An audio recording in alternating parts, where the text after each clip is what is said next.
Hello viewers, I welcome you all to this session. Today we are going to discuss about a poem written by Nissim Ezekiel. I am sure it's going to be a very interesting one for all of you, because by taking simple topic of how a group of people start on a voyage, a kind of trip, pilgrimage, he moves on to something philosophical. But before discussing all this, let me talk about the modules in which I will be dealing the session. In the first one, we will get to know about the poet, his biography, and the second one about his poetic career, and the third we will understand the common themes and the philosophy in the works of Nissim Ezekiel. Moving on to that, from that we will have a look at the way how Nissim Ezekiel has depicted nature in his works. Then before I discuss in detail the poem, I would read out the text of the poem to all of you. And towards the end, the allegorical aspect, the symbolism which is used in the poem. So, to begin with, this particular poem, which is titled Enterprise, is from the collection of poems titled The Unfinished Man, published in the year 1960. As the title indicates, that is Enterprise, it's a poem of deep thought and exploration. Remember, this particular poem has brought for the poet Nissim Ezekiel wide critical acclaim. About the poet Nissim Ezekiel, who was born in the year 1924 in a Jewish family in Bombay, right now its name called as Mumbai. Both his parents were teachers. His father was a professor of zoology and botany, and his mother was the principal of the school she founded. Ezekiel lost his father in the year 1969 and his mother in 1974. He had his early education in the missionary schools of Mumbai. He joined Wilson College in Mumbai for his higher education, and as an undergraduate, he came under the influence of M.N. Roy. From then onwards, he was active member of Roy's Radical Democratic Party until 1947, the year India got its independence. He went to England to study philosophy, but showed an interest in the theatre, the visual arts and poetry. However, the dominant passion of his life, that is Nissim Ezekiel's life, was poetry, a vocation which he took up seriously throughout with a deep sense of commitment. It was in the year 1952 that his first book of poems, A Time to Change, was published by the Fortune Press, London. That very year he came back to India.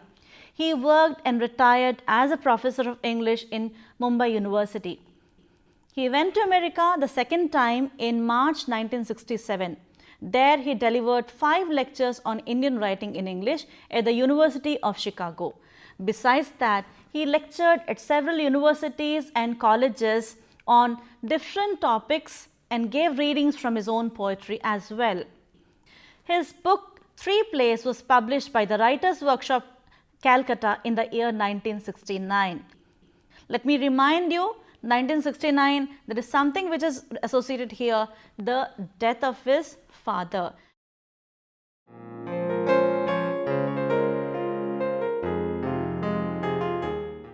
Let's understand his poetic career, that is his poetry. Now, Nissim Ezekiel is considered the foremost among modern Indian poets writing in English in the post-World War II era. His poems show a consistent preoccupation with the beauty as well as the complexity of modern day civilization. One finds in his poems the imprint of a keen analytical mind, trying to explore and communicate on a personal level feelings of loss and deprivation. Many of the works, they reflect or reverberate his longing for belongingness. That means he was all through trying to get some solace and comfort in his personal life, and definitely the same is reflected in his works as well. According to him, the scores of his poems are obviously written for personal therapeutic purposes, and one such instance is the poem Enterprise. Here, a situation is examined with ironic detachment in the hope that it would offer release. That is definitely not the situation with many human beings. But he says, reiterates that Though never human beings are able to attain that perfect comfort or satisfaction in life, still they persist in the exercise. And during his childhood, Ezekiel was impressed by the poets such as T.S. Eliot, W.B. Yeats and Ezra Pound. When I use the word impressed, definitely it's going to have its repercussion on the way how he penned his poems. That is, their influence was very much reflected, apparent in the early works produced by Nissim Ezekiel. His formal use of English language was sometimes linked to colonialism and resulted in controversy. His poetry had the vast canvas. That is, he dealt with the themes of love, loneliness, lust, creativity, all and many more in his works. Now, after the first collection, the second was 60 poems, and which was followed by The Unfinished Man. At the same time, Nissim Ezekiel also worked as an assistant editor in the year 1953 for the Illustrated Weekly of India. One of his poems is very popular in Indian English poetry, and the name of the poem is The Night of Scorpion. It is considered to be one of the best works produced by Nissim Ezekiel. Many of his poems are prescribed for study at different levels and are used as study material in different colleges and institutions of India and British. The nucleus of Ezekiel's poetic schema suggests that though everything arises from the personal, it weaves an altogether different pattern and takes recourse to the elusive indirect. That means, starting with something trifling, he speaks about something which is lofty, the other side of the coin he tries to project to his readers. He used both conventional form of verse and also free verse. According to him, it is not the form that gets outdated, but then the idiom as such. He was the art critic of the Times of India for 2 years. He also worked as editor for the Poetry India. He was the co-founder of Literary Monthly imprint. And now comes the important information about the poet. Remember viewers, he was awarded Sahitya Academy Award in the year 1983. And because of his genius, another honor was bestowed on him, that is Padma Shri, recognizing his contribution to Indian writing in English.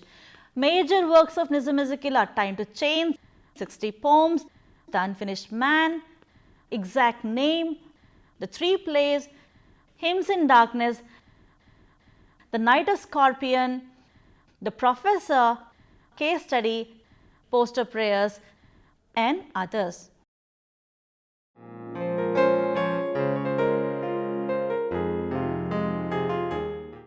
The themes and philosophy in the works in the poetry of Nissim Ezekiel. Nissim Ezekiel's poems are also the embodiments of some of views about metaphysics, ethics and principles of life, and therefore a study of these poems can enable one to arrive at what exactly his opinion was on such aspects, which are definitely quite important. So far as Ezekiel's views on man's relationship with the Supreme Being are concerned, he says the Supreme Being's persona is not fully revealed to anybody, that is man. His persona, Supreme Being's persona, is unfathomable. To whatever the extent he reveals himself, human beings will be able to understand the Supreme Being only to that extent. Not only with regard to this, he moves on to say that even human beings have many veils, and if somebody wants to understand a human being perfectly, he has to uncover all the hidden veils, then only he will be able to understand the real man. Apart from this, one more thing which is very important to note his philosophy is he rejected outrightly the sectarian approach, according to which a person, if he has to attain salvation, he should go for following a particular religion. Like say you be the follower of Jesus Christ, you adopt Islam, you will be able to attain salvation. He rejected all these things outrightly, whereas he was promoting the secular approach which is enshrined in the Constitution of India, where everybody, irrespective of caste, creed, gender, race, are considered equal. In other words, he rejects the claims of those who go for proposing or promoting one particular sect. Nism Ezekiel admits that human beings have vices. Remember, again we understand the realistic way how he dealt in his poetry, the philosophy or the attitude which is reflected in his poems, works. He says human beings have vices and virtues. Vices, the negative traits. There are a few negative traits human beings cannot get rid of, and there are a few virtues human beings cannot acquire. In a way, he is making the maker rather than the man responsible for the state of affairs. And from this he moves on to say it is the responsibility of the God to rescue man. See, he is saying there are vices and virtues.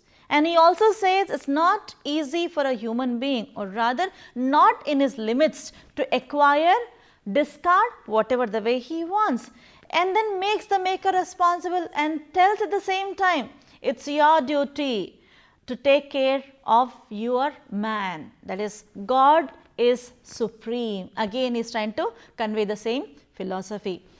He regards prosperity and knowledge, two things, as desirable.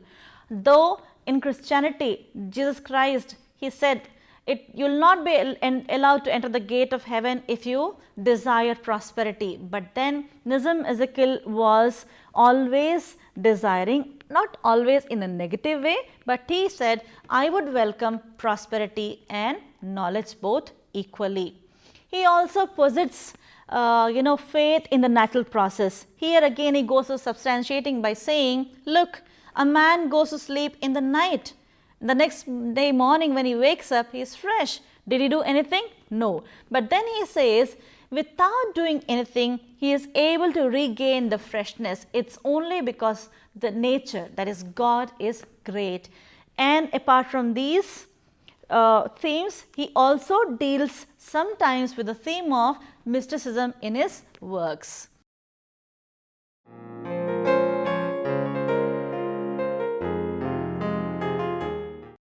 Let's understand how has the poet Nissim Ezekiel depicted nature in his works.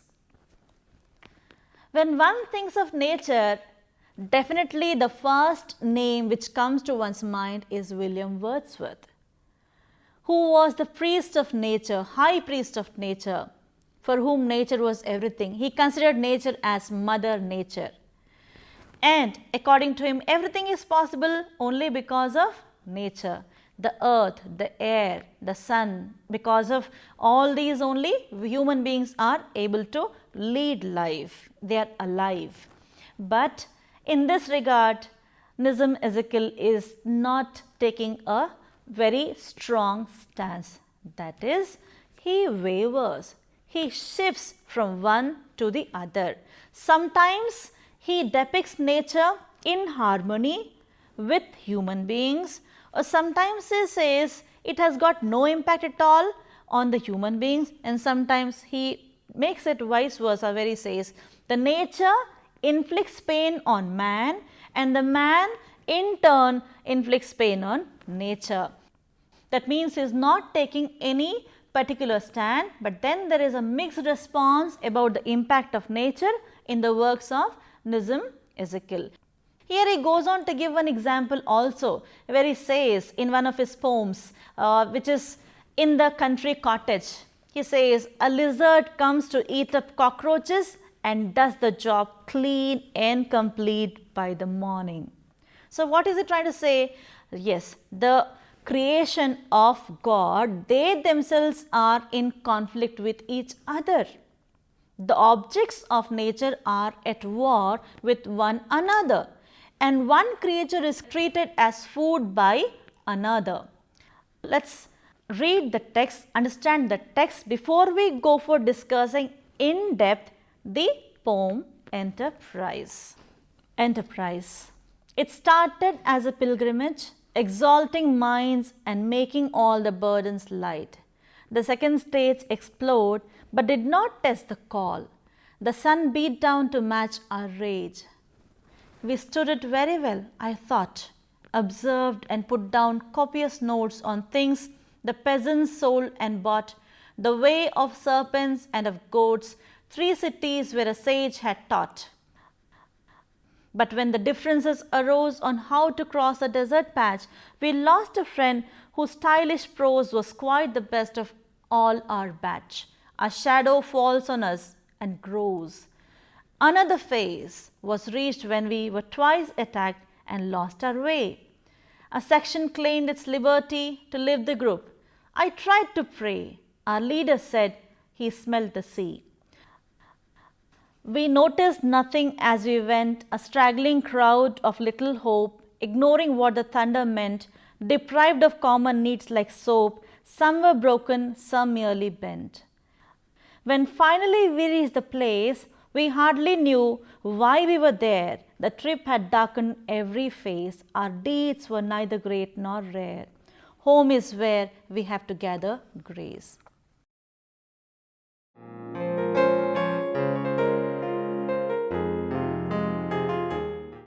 This poem has 6 stanzas. And beginning with the first one to the 6th one, there is a lot of philosophical understanding which we can come out with. Let's understand, he is talking about just a group of people who have ventured on an enterprise. Enterprise is a journey into the past, an exploration into man's innate longing to travel, his desire to understand his surroundings and his eagerness to enlighten others with his experiences.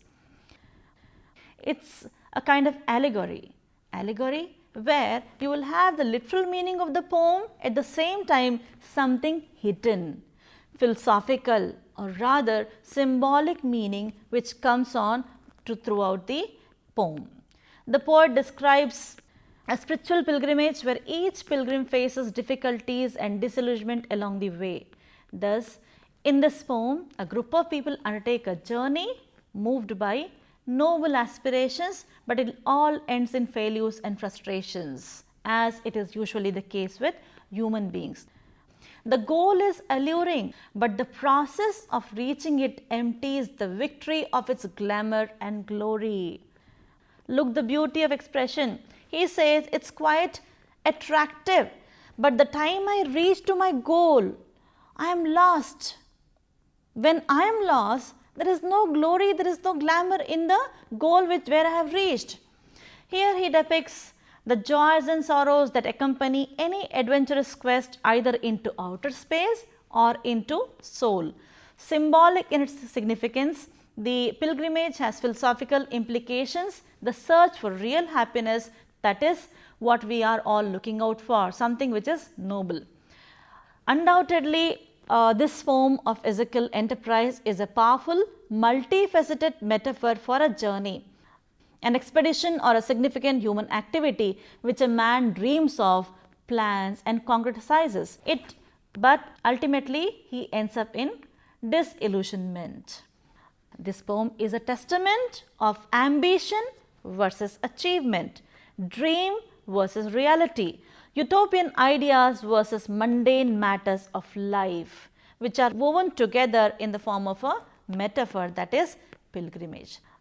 The pilgrimage begins with so much excitement and fanfare, but towards the end, when they are starting with a lot of tempo enthusiasm, all the problems appear to them triflings, mere straws. In the first stage of the pilgrimage, people are surcharged with emotion, excitement. All the difficulties and burdens seem quite insignificant because they had exalting minds and all the burdens were light for them. Then the second stage, the continuation of the journey's momentum was there. They were continuing with the same momentum even in the second stanza which is presented to us by the poet. The pilgrims were able to confront the adverse natural difficulties which were symbolized by the blazing sun. The scorching sun is a metaphor. The rage of the sun has a corresponding response in the rage of the people. Carried away by unbridled excitement, the pilgrims minutely observe and note down everything. They were making a note significant as well as insignificant, holy as well as mundane. So here the poem is dramatizing how the journey of all the brave people who have started off with a very noble venture is slightly getting derailed because of their way of thinking or functioning. Now, in the third stanza, Nissim Ezekiel brings about or shows the rumblings which begin to show cracks in the facade of their unity. Here he talks about the difference between a theorist and a practical man, an idealist and a realist, utopian programmer, an active man of the world, leaving none in doubt that he is always preferring the latter. Hence, some of the people have failed, and how it is said, the person who was skilled in writing stylish prose, he fails and he says, I have something different on my mind and my ideology will not suit yours. So he walks out, he leaves the group only because of a problem or a context where they were trying to decide upon how to cross a desert patch.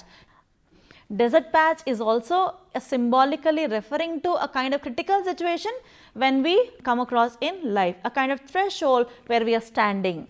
Intellectual opinions and arguments lead to disintegration.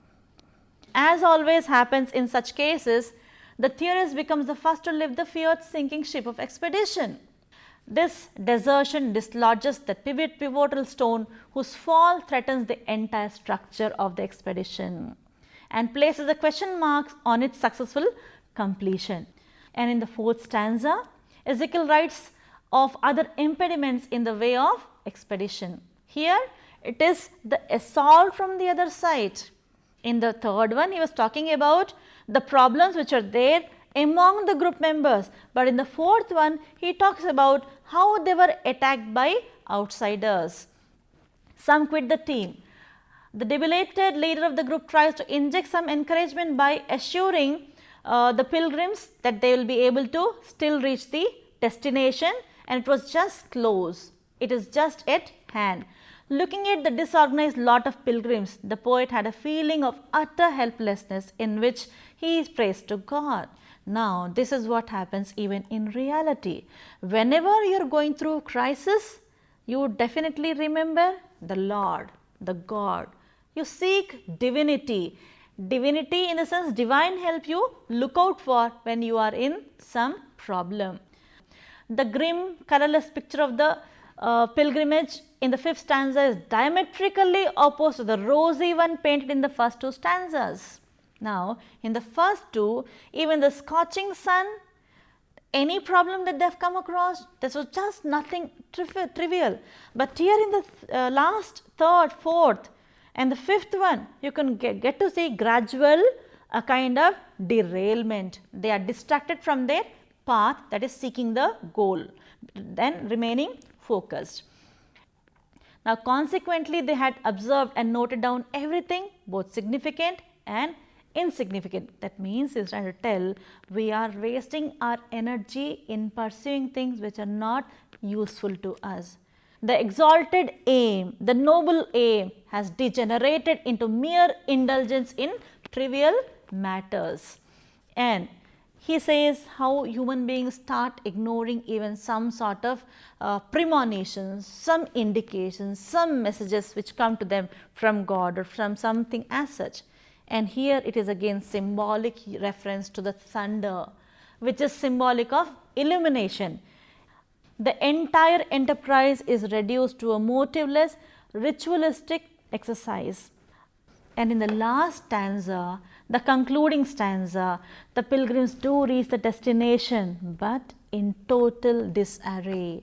They are tired and frustrated and altogether without any sense of fulfillment. The last stanza lays bare the meaningless of the quest. Now look at the lines. When we finally reached the place, we hardly knew why we were there. That means the reason why they have reached that particular goal they are not aware of.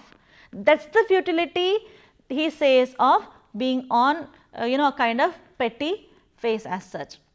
While balancing the difficulties and sufferings faced by the pilgrims, he acknowledges they were trying to, they should have rather led their life gracefully at home than simply get distracted being on a voyage, and that too starting with so much enthusiasm and saying it is something very noble as such. The basic illusion under which they had embarked was that their expedition was unparalleled and that its success would give them a place in history. As at such a time, naturally a feeling comes that staying at home gracefully was better than venturing out into an unfriendly territory with disastrous consequences. In the last line, home, the word has been subjected to critical scrutiny. Is he trying to say that home, is it India? Or is he talking about human beings should look out for themselves, a kind of solace, comfort within themselves, the inner soul? That is the reason it was discussed a lot. The journey at once becomes a metaphor for life. In the rat race of competition, principles and ethics are quite often sidesteps. That means we are all the time only trying to reach to the goal. Sometimes we compromise on the principles, values, and he says because of this there is a sort of destruction or a kind of chaos comes in the life of a human being.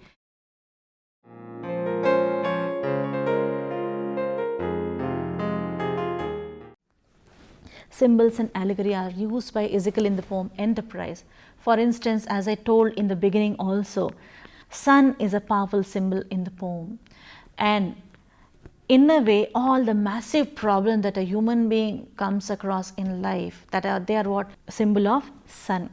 Various objects of nature stand for positive and negative symbols which help or hinder the pilgrim's journey. Like for example, the thunder, it could have been a kind of better signal for them had they come back on track. That means when you are getting a signal, when something is conveyed to you, a message, when you are back on the track, yes, you will be again pursuing the goal with the same intensity. But this group of people, they were derailed.